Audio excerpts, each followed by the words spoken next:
I prefer petting cats and dogs myself, but hey, you pet the shark, count your fingers when you're done. On the right-hand side here is a building that serves as our shopping mall. This is called Building Number 1 because it was the first permanent building built here by the United States Navy as part of the Navy base.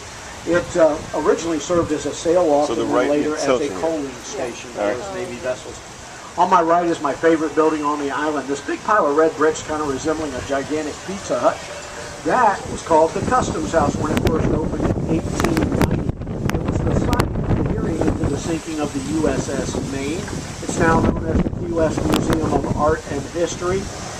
What I love about the building, besides the great exhibits they have there, is the fact that they built it with a really high-pitched roof line on top. They did it that way because they wanted to prevent the buildup of snow on top of the building. And as federal things go, it's actually worked out pretty well. I don't think we've ever had too much snow up on top of that building. Over to the left here, there's another federal contribution to the island. This is called Clinton Square. Leave it to the feds to build a square with 3 sides. The monument there in the middle, that's dedicated to the 167 Union soldiers who lost their lives here during the Civil War. Now, those guys didn't die from guns, bombs, or bullets. They actually died from yellow fever. Now, if you look to the right as I go around the corner here, look up these brick steps here behind the 2 large cannons. That is Mel Fisher's Maritime Museum.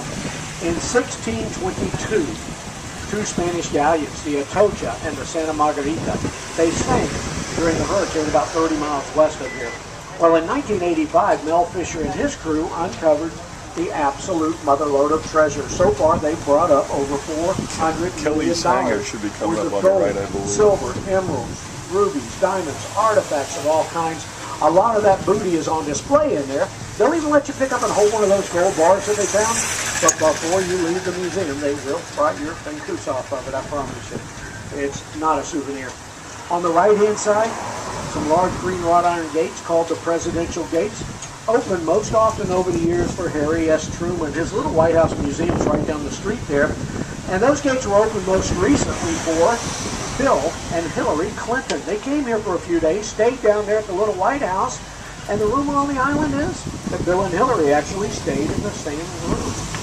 Let's hear it for the president.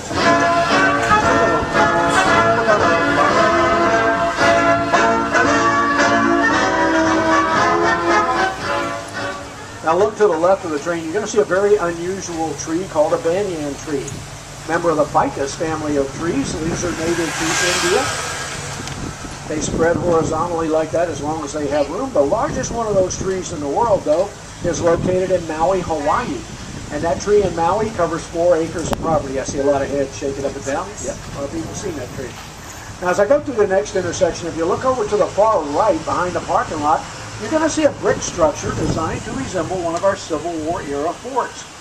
It's actually our post office. It was designed and built in 1985 by a local architect named Sonny McCoy. Sonny became famous here on the island not for architecture, but for a little stunt he pulled in the 1980s when he got up one day and decided he wanted to go to Havana, Cuba on water skis. The man actually did it. He water skied on one ski all the way from Key West to Havana, Cuba. It only took him 6 hours and 10 minutes to make that trip. Now, to this day, he's never told anybody why he wanted to make that trip. It was some kind of a As I turn to my left, if you look at the far right corner, you'll see a sign over there that says Begin US 1, Mile 0, right here. That's the beginning of US Highway number 1. It runs north 2,209 miles all the way up to Fort Kent, Maine. That is the longest contiguous highway in the United States, and we are going to go right there, all the way to the end of that highway today on this train. You'll see. Look to my right, house number 410 right here with the lavender shutters. This was the home of Francisco Marrero. Senor Marrero, he was a prisoner down in Havana, Cuba, in a jail down there. He bribed his way out of jail, made his way to Key West, founded a cigar factory here on the island, and became very wealthy in that business. Now, he built the mansion that you see there to entice a young lady named Enriqueta to move here from Europe and marry him. She did. They had 8 lovely children, and life was just grand. And then Mr. Marrero passed away. When he died, he left Enriqueta that house. He left her the business, and he left her the fortune, but he also left her something else to deal with. That was his first wife. He was married in Havana, Cuba.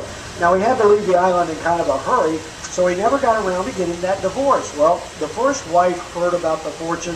She made a beeline here to Key West, proved she was the legal wife, and she took Enriqueta out onto the street, homeless and penniless. They say Enriqueta's ghost still wanders through the halls of that mansion to this very day, trying to recover the home and the fortune that she lost. And we do have a lot of ghost stories here because we are the largest historic preservation district in the continental United States. We have over 3,000 historic structures here on the island, and over 10% of those are on the National Register of Historic Places. We also have the largest collection of 19th century architecture anywhere in the world, right here on our little island. A good example of that is through the intersection on the right-hand side over here. The aqua-colored building over there known as the Marquesa Inn and Cafe Marquesa. Look just to the left of the front doors as we go by, and you're going to see a little brass plaque about the size of a box of cigars over there that designates that that building is on the National Register of Historic Places. Now, originally that building was built as a grocery store, and then later on it was used as our first pharmacy here on the island. First residential house is attached to Marquesa, house number 612, and then 2 doors down from it, house number 618. These are both examples of classic New England revival style architecture. In that style of architecture, you've got a porch downstairs, a porch upstairs, and all the windows and doors line up symmetrically. This gray house here with the lavender shutters, that's classic New England revival also. Well, we took that style of architecture, played with it a little bit, and came up with what's called Bahamian or conch style architecture. Over here to my left, this building right here on the corner is an example of that. You'll notice you've got a porch that wraps around the end of the building. You have higher windows, ceilings, and doors in that style of architecture to help keep the buildings cool. These next 2 houses here on my left, now these 2 homes were originally built as identical homes for one man, Captain L.E. Pierce. Pierce built 2 identical homes because he had 2 daughters. He didn't want them to fight over who got the nicer home. They wound up fighting over who got the corner house instead. On my right, the pink building there, that is the Monroe County Public Library System. It's the oldest public library system in South Florida. The system itself dates back to 1892. They built that building in 1959 and then added this beautiful palm garden in about 1997. Now the next type of architecture I want to show you is called zigzag architecture. It's going to be coming up after we cross this little side street. It'll be the second house on your left. And what I want to make sure you look at is the roof line as we go by. Not this house with the green shutters, but the next one. Look at the roof as we go by. You'll notice that it goes up and down, up and down, up and down. Now, here's what would happen. Young couples would meet each other. They'd fall in love. They'd get married.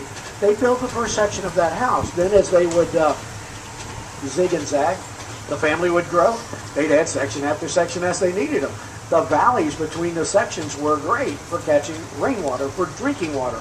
We didn't get running water on this island for many, many years. Each family had to provide their own source of drinking water. Now, I want you to meet my girlfriend while we're on this tour today. If you look out this way and look all the way up at the top of this yellow building with the green trim, there she is, there's Darling. All she ever does is hang out on top of that building. We're doing the Victoria's Secret shoot today, Darling, in case you're interested. That building there, that was a sponge warehouse. They found natural sponges in our waters here in about 1850. It became a big business. Our local boys would go out on the water in their little wooden boats. They had these long wooden poles, had a couple of hooks on the end of them. They'd reach down, pluck up the sponges one at a time. It was a slow, tedious process, but they were supplying 95% of the nation's sponges that way.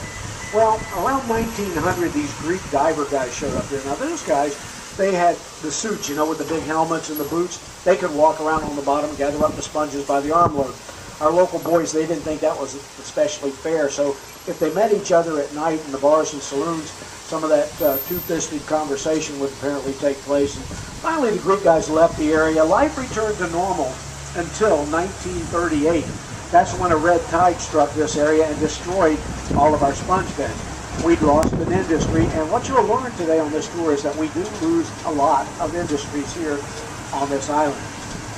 Coming up on the left side of the train, on the very corner, there's a white house with black trim, and this was the home of Thomas Thompson, Mr. Thompson's son, Norbert Thompson, built the Western Union schooner. That's considered the flagship of Key West. But as we go by this house, look around the side here, and you'll see a beautiful porch on the side there. They've done a gorgeous job of restoration on that home. On the right side of the train, right where this little gravel driveway is, right to my right there, look at that tree on the side of it, the reddish one with the flaky looking bark. That's called a gumbo limbo tree, but locals refer to it as a tourist tree because of all of that red peeling skin. Oh. Over to my left, another member of the ficus family of trees, a rubber tree. This one's so big, it's even got its own mailbox right there by the boat. And some of you know the answer to this question. What would Frank Sinatra say if he walked by there? Whoops, there goes another rubber tree plant. Kerplop, kerplop. That was the sound of that show. Okay, on my left side here is a yellow building. Look at the tree up against that giant palm tree. Looks like a fan. It's actually called a traveler's palm. Early travelers knew if they found one of those trees, they could get a drink of water because rainwater collects in between the palm fronds. Hence the name Traveler's Palm. This area to my left, this has been military property since 1833. It's called Perry Court. It's home to our Coast Guard members and their families today. It used to be an Army base. We've always had a lot of military on the island. We've had Army, we've had Air Force, we've had Marines. But you know what we are, guys? A Navy town. Sing along.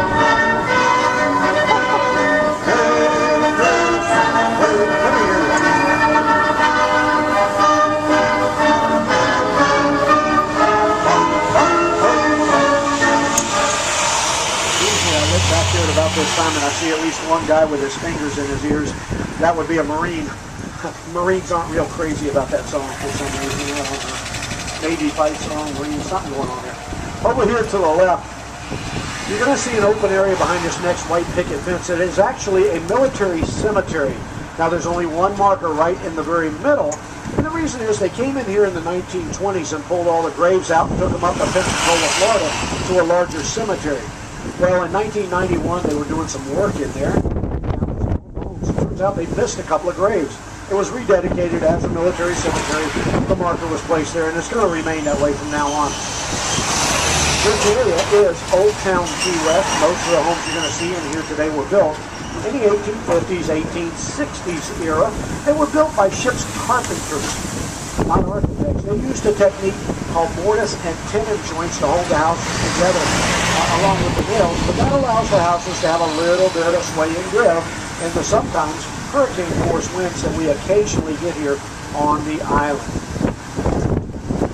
Now we're going to take a trip through this neighborhood to my left. It's called the Meadows, beautiful little neighborhood.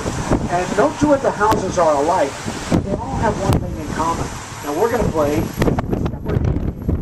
see if you can guess what they have in common. Get ready and go.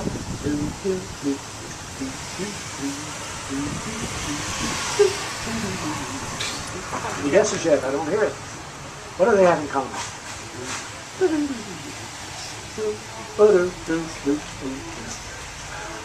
Good guess. But you don't get any points because you didn't form it as a question. Yeah, the roofs is what they have in common.